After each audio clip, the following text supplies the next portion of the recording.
after the Champions League final on Saturday, he kind of cast a shadow of a doubt as to whether he would be staying at Real Madrid, wouldn't confirm his continuity with the project. He's trying to clear up those quotes, and we'll see if he did. Let's take a look at the latest out of the CR7 camp, who also wants to rename the Champions League after himself. Says, obviously I have something to say, but it wasn't the right time. Although I don't regret it because I was honest. I've kept putting up with this, but then I couldn't control myself. This has been coming for a long time. Money is not the problem. Gab, I'm coming to you on this one. Money is not the problem. So what in the world is for this guy? I don't know. We've been here before. He said he wanted to feel loved. He wanted to feel more respected.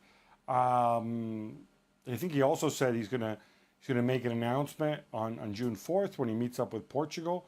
Maybe he'll tell us. The fact that he spoke in the past tense suggests that maybe he's leaving. If money's not the problem, and he's willing to take a pay cut from the $50 million roughly that he makes a year and will make for the next 3 seasons, there's plenty of places that will take him. If the issue is money and that, he feels that Neymar and Messi, who both of whom make substantially more than he does, and he feels that he should be getting another raise, then obviously that's a whole different issue. I don't know. I talked about this in my column today. Unless it's some sort of Zidane-related issue, or he's foreshadowing some move to China, or dare I say Major League Soccer, where they go to the point where they promise him a franchise and a big chunk of the league's revenue, and the keys to the keys to Don Garber's Ferrari. I don't know. I really don't know what is up with him. I don't know why he needs to make these announcements at these times. I don't know about you guys. This seems like, to me, the ultimate pettiness of an egomaniac. Am I being too hard? No, not at all. No, it's getting old, isn't it? It's getting old. And previously, you have to listen to it because of what he was doing on the field of play. The stats will tell you that he's still doing it. But the truth is, he's slowing up big time.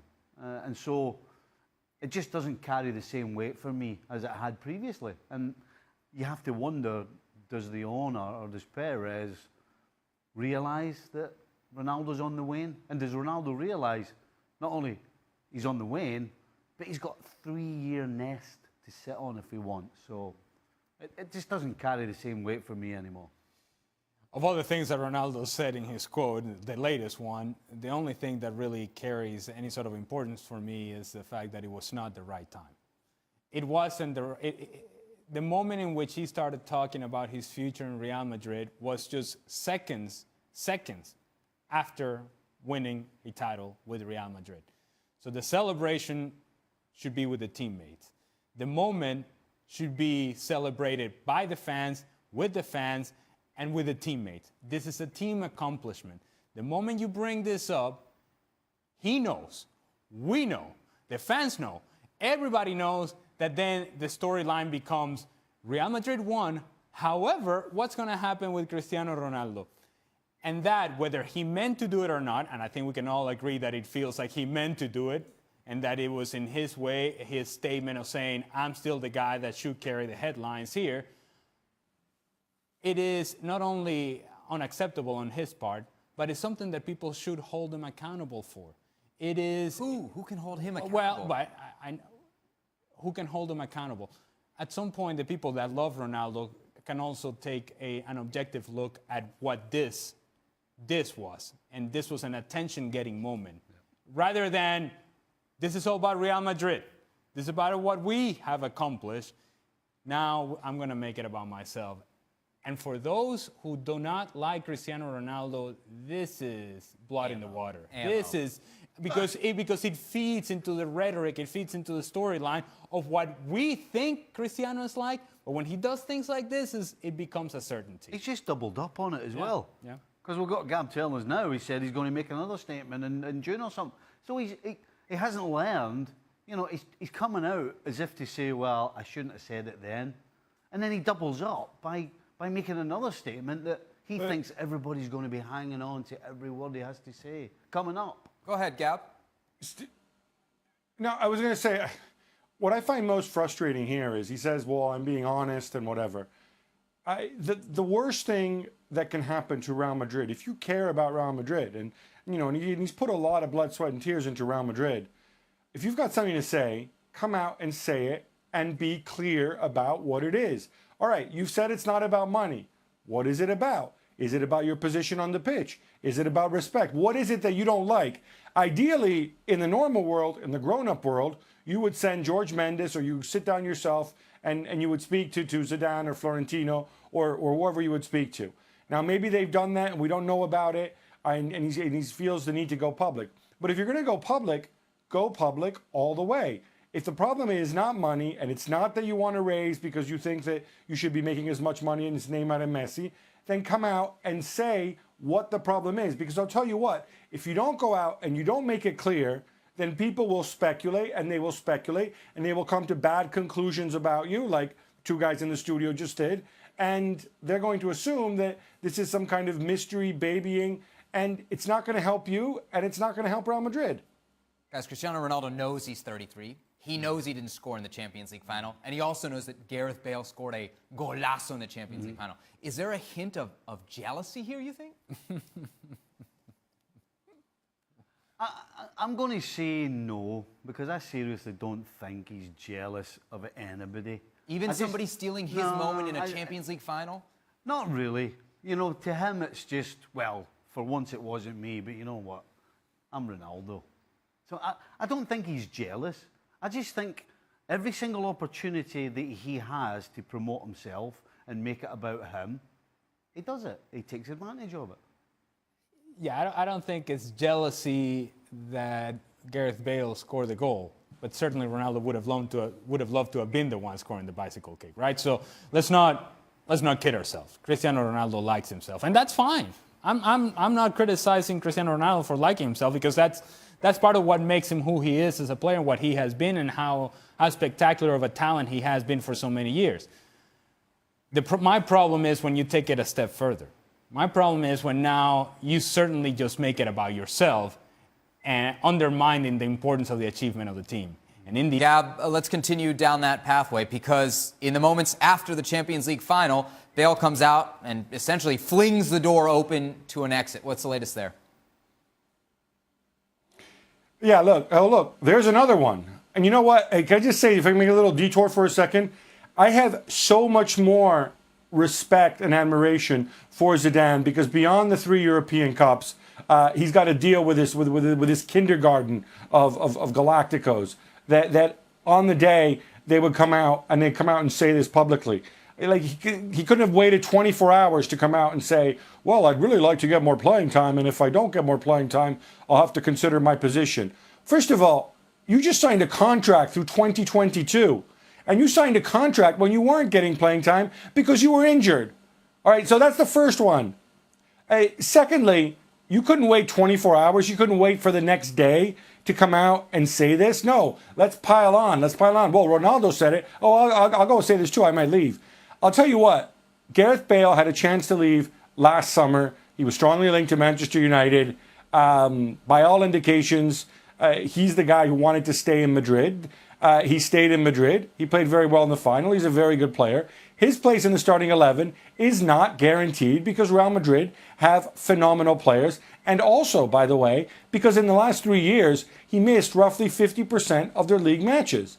If he thinks he can go and get a gig elsewhere, go tell your agent. Go get an offer. Have them make an offer to Real Madrid. I think it's as simple as that. But be warned, Gareth Bale and Cristiano, but in a different way. The fact of the matter is, Gareth Bale makes so much money, it's close to $30 million a year, that there's very few teams in the world that can afford Gareth Bale, and there's fewer teams still who need Gareth Bale and for whom he would be a fit. In fact, I'll make this very easy for you.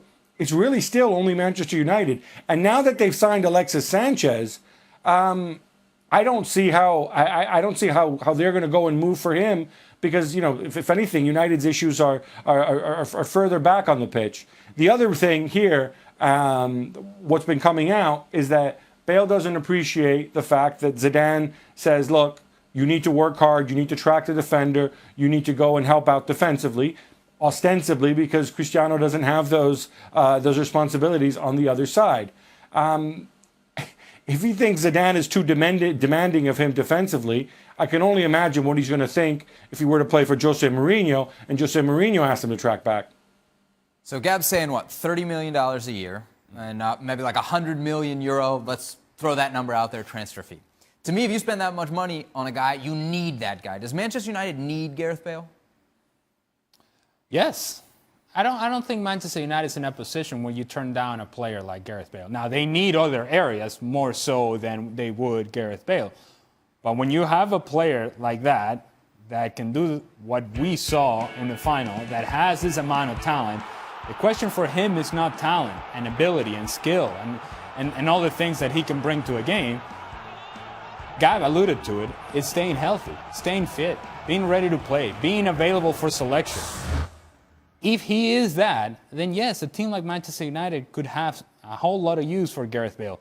Imagine that guy running that sidelines for you, or tucking inside, or being underneath, or being a striker, or being down the left. I mean, it gives you a whole lot of options if you're any team, not just Manchester United. That enough to compete at the top of the Premier League? Forget the Premier League. There's one team in the world that needs him. Real Madrid. I don't know how many times I'm going to say this. Real Madrid need Gareth Bale. You No see question. him staying. Kareem Benzema, listen, the old BBC is no more. Ronaldo is on the wane. No question. Nobody's going to argue. He can't get around the field the way he used to. He can score goals, yes, but he can't get around the field. In my opinion, Benzema is on the wane. And if the only thing we see in the problem with Gareth Bale is getting him fit, then work with him, get him fit, keep him fit. Because Real Madrid needs Gareth Bale. Never mind Manchester United or anybody else. The guy's a great player. Get him fit, and he'll stay at Real Madrid. Gab, I saw you make a face while Ali was Stevie. talking. What's up? Oh, no, I agree with that. I know I made the face actually when Stevie was talking. This idea, well, first of all, actually, no, about what Ali said, they just signed Alexis Sanchez in January, who plays on the left-hand side.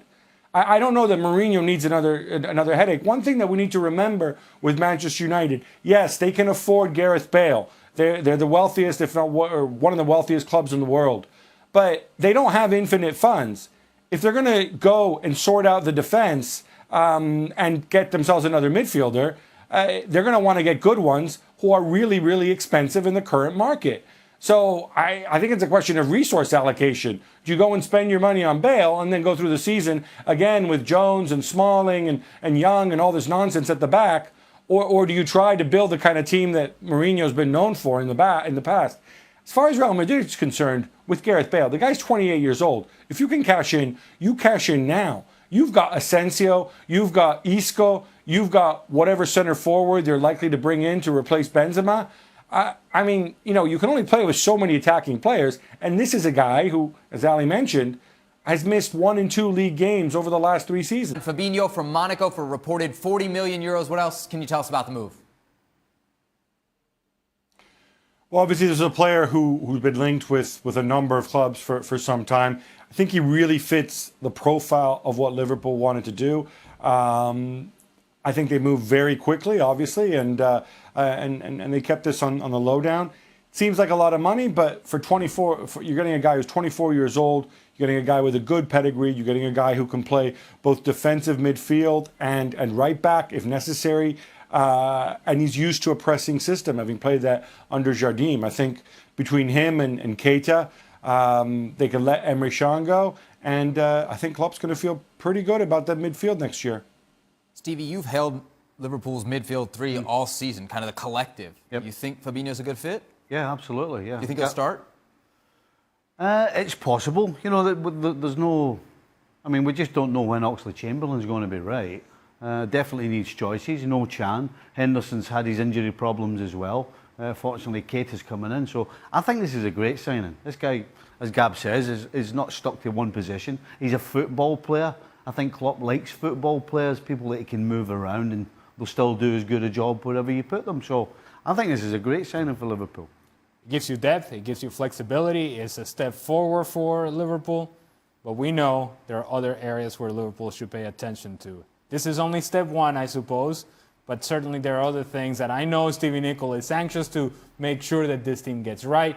Fabinho is only one piece of what it's going to be, I think, a few other people. Have arrived in London and they are making themselves at home here in the Tottenham Hotspur's training ground in North London. In fact, they're even staying here in the new hotel which has just been built. They're using it before the Tottenham players have had a chance to try it out. Beautiful facilities at the hotel. Brazil have hired 3 of the pitches, 3 of the 15 pitches available, and they'll be preparing here up until Friday when they fly to Liverpool to face Croatia in Anfield on Sunday. They will come back here to train here as well next week, making these important training sessions in the morning and afternoons for Tite to prepare his players. Obviously, everyone looking at Neymar, who's been coming back from injury after having an operation in his metatarsal. He's been training normally with the team in the last few days, but he did leave the training session today not looking too happy. We're not sure yet if that was just him frustrated with his performance in training or if he is feeling something regarding his injury. We'll get back as soon as possible with any news on this. It wasn't a very intense training session because obviously they arrived in the morning from Brazil, from Rio, about 9 o'clock at Stansted Airport. So it was just a small training session to start off the work here in London, which will be very important to define the team which will play the first match on the 17th of June against Switzerland in Russia. Douglas Costa is still out injured. Fagner also didn't train, but the rest of the team were here apart from, of course, the 3 Brazilians which were in the Champions League final, Casemiro, Firmino and Marcelo. They will join the rest of the squad on Wednesday. So that's it for now. Brazil here. They are not even going to leave this place because they don't need to. They're staying here until Friday. The players can't even go into London. They have the seclusion here and the privacy to do their work and will stay here until they go to Anfield this weekend. All right, our thanks to Joao. Ale, does Brazil's success come down solely to Neymar's health for you?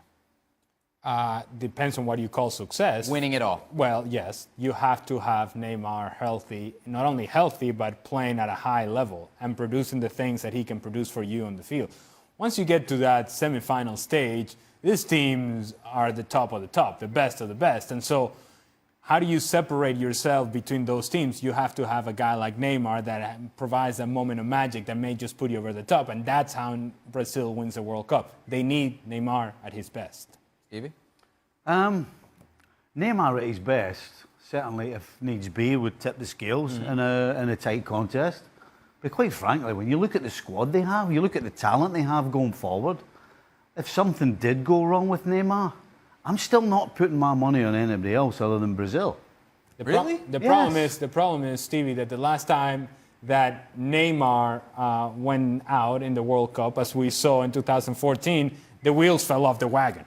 This Brazil team's not flaky. Well, no, it isn't. That team had some flakiness about it. This is a solid unit from back, middle to front, which with Neymar should win the World Cup, but without them, I think they can still do it. What about Brazil playing at Anfield? That's kind of cool. I'm sure.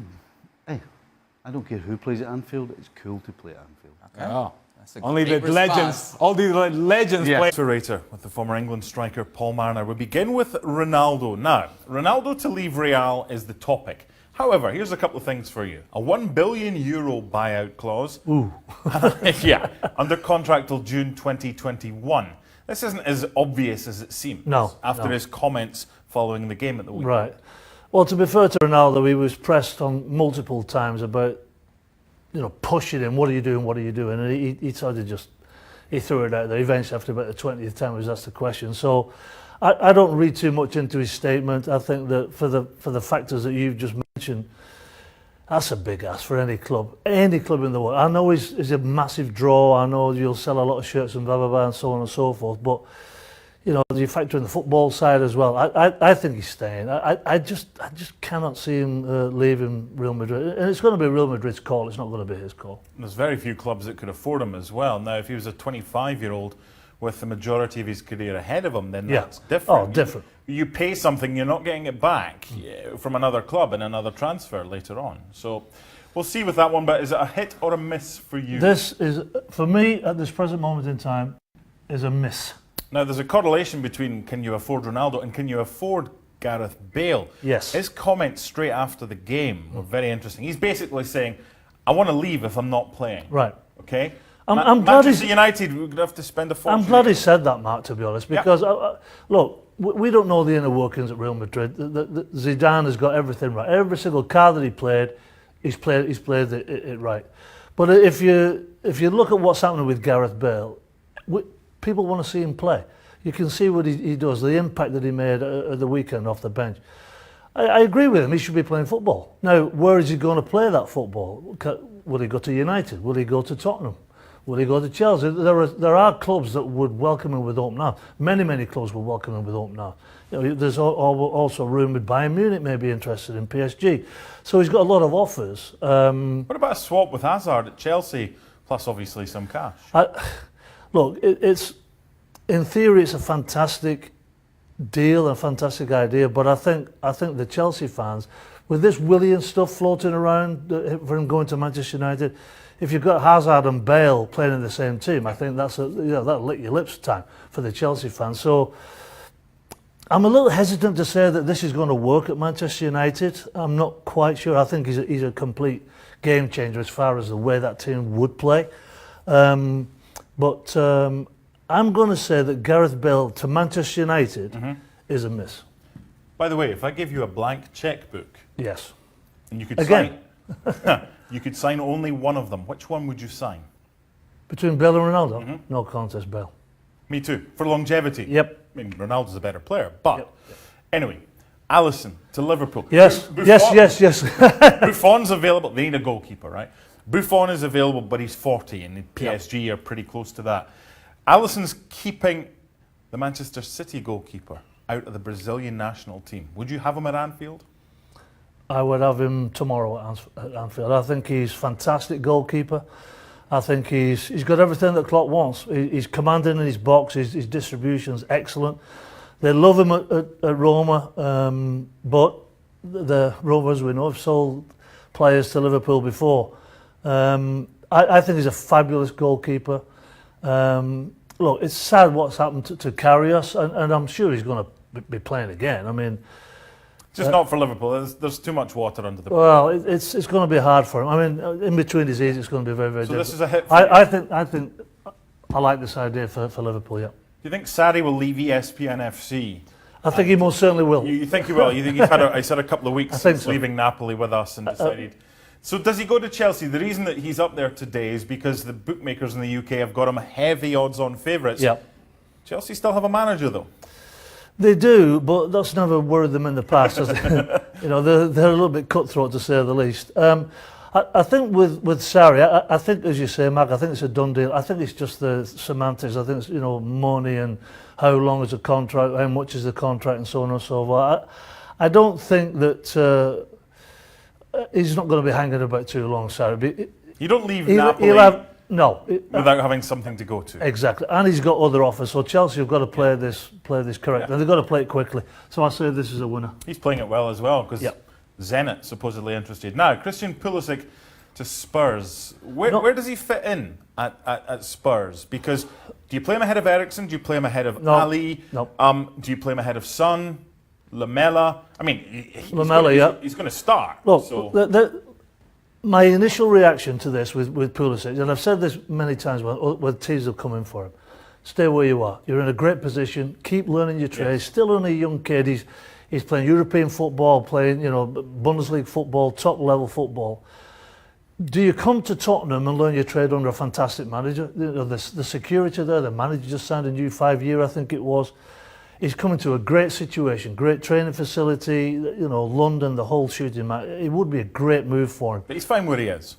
I think he is fine where he is, but having said that, you look at Levy, he's looking to try and get NFL games in at his new stadium. He's trying to look to the American market. How many millions of shirts will they sell? So there's a business side of this. There's a playing side and there's a business side. I'm sure that obviously Pochettino would love to have him alongside him. So it's 2-2. Is it a hit or a miss? At this present moment in time, there's two things coming into play here. There's the business side and there's the football side, the football squad side. For him, You're like a politician today. Yes or Yeah, no? but Hit or miss? I'm going to say stay where you are, mate. Just for Okay, another for year. now. Yeah, just for now. But there's no way he's going to go. It's only going to get better. Aye, there's no way he's going. But I just think the surroundings at Dortmund, I think, be good for him. He's still only a young kid. According to Paul Mariner, the former Napoli boss will go to Chelsea and Roma will lose their goalkeeper for Liverpool. ESPN FC across the summer to find out. Made it to extra time. And boy, do we have some good questions for you. I brought them I to can't believe you never started with, all right! Like yesterday. You did that yesterday with Hamilton. I thought about it, but save it. Fair enough. For the next day. We actually had a really interesting question yesterday. Well, we had a really interesting answer. Stop trying to from Shaka. butter up. Don't stop trying to butter up people that watch the show. Just ask the question. Well, I'm going back to yesterday's question. Show question. Shaka said Manchester United had a better season than Liverpool. What? Yeah, that's what we said. What? What? Yeah, Exactly. So it said United finished second, Liverpool fourth. I guess the Champions League wasn't enough for him. The Champions League run. This is a look inside the mind I'm a goalkeeper. of Shaka's power rankings. You see? That explains a lot. Well, for the longest time, he's had Liverpool at near the very top of the power rankings because he says that Champions League, he values that more than he does other things. And yet you ask him the question, a straightforward question, and he goes in the other direction. So there you go. What chance do we have? Gab, maybe you can help us here. Is there any way to make sense of Shaka saying that United had a better season than Liverpool? Not really. Not when you look at the expectations. I turn around and I'd ask Shaka, who do you think is happier with this season right now? Jose Mourinho or Jurgen Klopp? For better or for worse, you feel, and we can debate this, that Liverpool are building towards something and they're on their way. And obviously they're starting with less resources and a lower starting point than United. I look at this United team and I think Jose Mourinho, were he here, he would be the first to say, well, I probably need another 4 or 5 signings to get where I want to be. So put those things together before you even get into the Champions League final, because of course Liverpool were in the FA Cup final. Sorry, United were in the FA Cup final. And no, I think you would probably have to give the edge to Liverpool. Gab, I'm going to ask you the next question. If you were to predict the biggest transfer to happen in this window, what would it be? Let's just say biggest means biggest dollar sign. Are we counting Wayne Rooney in this? Oh, use. Hey, what? Hey, why you got to do? Why you got to do that, man? We were this close to getting through this unscathed. No. See, he's You know how I lost. feel about that. He's gone Yeah, now. look, I mean, I think, all right, so you're asking me to speculate and guess. I will speculate and guess. But assuming Cristiano goes nowhere, then I would probably lean towards Gareth Bale if he is serious about moving, if he doesn't get playing time, or possibly Robert Lewandowski, because I feel like we said this last year, but if he is going to move, and his agent always seems to be hinting at a move, then this is the summer. The one other huge transfer that could happen, theoretically, should PSG get done for financial fair play, so I had to shoehorn that into the show, but should they get stuck in there, then you would imagine either Neymar or Mbappe moving, but, you know, that's really premature to even suggest that. Didn't hear most of your answer, but you managed to slide in Wayne Rooney and FFP. Yes. You really offended the entire panel here. Thank you, Gab, for that. Yeah, that's Gab bingo. Financial fair play? Check. Jose wants to know, and I'll ask you this one. Oh. Who would you choose to bolster Barcelona's midfield? Thiago Alcántara or Christian Eriksen? You like either? Well, I think neither one of them covers an area of need for Barcelona. When I think of Barcelona bolstering their midfield, I'm thinking of somebody who can provide a little bit more work defensively. Neither one of those guys is really going to do that. If I were to choose between the two of those, well, that's a hard one. Well, I choose for you. Yeah, go ahead. Alcántara. Yeah? You think he's not automatic starter with Barcelona, or no? Where did you pull that from? No, I'm just asking. I'm trying to answer one question, and you're asking me another question before I even answered the first question. Sorry, Stevie. I'm sorry. I'm gonna go with Thiago Alcantara as well. But I do like me some Ericsson. It's not because Gab gets a little defensive when I don't like. I think Ericsson fits in perfectly with what Spurs do. And so does Alcantara fit in with Barcelona. He's been there before. He knows exactly what's expected. And I think it would be good now. Listen, Busquets has to do a lot of work. And it's a long season when you're pretty much the guy everybody's looking to do most of the defending. And I disagree. I think Alcantara can pick up a good defensive spot and do a good job. Gab, you got a take on this? Yeah, I mean, what you're effectively saying, I mean, I'm assuming... If you had a choice, that's what the question is, right? Yeah, no, I get it. But what you're basically saying is, since I presume you're going to have Coutinho as your starter, and you're going to have Busquets as your starter, you're basically saying you're taking Thiago Alcantara or Ericsson over Rakitic. And I don't know, I mean, I think he's been subpar. Who would you choose to bolster Barcelona's midfield, Thiago or Ericsson? How did you pull in Rakitic? Where are you looking? Where are you pulling Rakitic for? Where are you looking, Stevie? Where are you looking? I don't know. I'm trying a few. I'll try that one. Oh, there's one over there. There's another one over there. Actually, there's a main one. Stevie, if you're going to bolster, There's you're another just one talking over to there. add depth, to add a body, fine. But if you're going to bolster, it means you can only contribute if he actually plays. So I Has he answered the don't know that question Thiago yet? Alcantara would get into this midfield. Okay. Would Ericsson get into the midfield, Gab? That wasn't the question. Well, he The just- question wasn't would any of these players get in? The question was, who would you choose to bolster Barcelona? And then we start throwing in. Neither. I would choose either one. I'd spend my money Alcantara. differently. That's not what they need. That's that's to not me, the that's not what they question. need. Sorry. This is answer the viewers' question time, not. I don't want to answer the question. I'll tell you what I want to tell you. Hey, Stevie. That's what politicians do. They never answer the question. Here we go. The politicians, they tell you what they want you to know. They don't answer the question. So, Gab, you're a politician. Oh. Wow. I'll answer your question. I will take Ericsson Hey. because that there's way a I can shot, then yeah. send. But he wouldn't be in midfield. I would play him slightly further forward, and that way I We could never send asked them you if Bailey they on would loan. play him. We didn't ask you where you play him. We asked you who you want. I'm giving you a little extra for free. What's wrong with that? Hey, I'd Stevie. like to go home for my dinner. Stevie. Previous to the show, you gotta have a conversation with the director of the show. I'll tell you, aye. Okay, this is a camera that I have to look at because we're dancing everywhere. But that one. To be fair, there are like six cameras in But they front keep moving it. I see, you've done it again. They keep moving it. Right, stay there. See? Hey! No. No! Oh no, they've got it. It's like being in an amusement park. You know that thing you hit all the things when they go. The whack-a-mole. The whack-a-mole. Yeah, It's like yeah, a whack-a-mole trying to figure out what camera I'm going to hear. Well, there it is. Is that last question? That is the last question. That is the last question. Fair enough.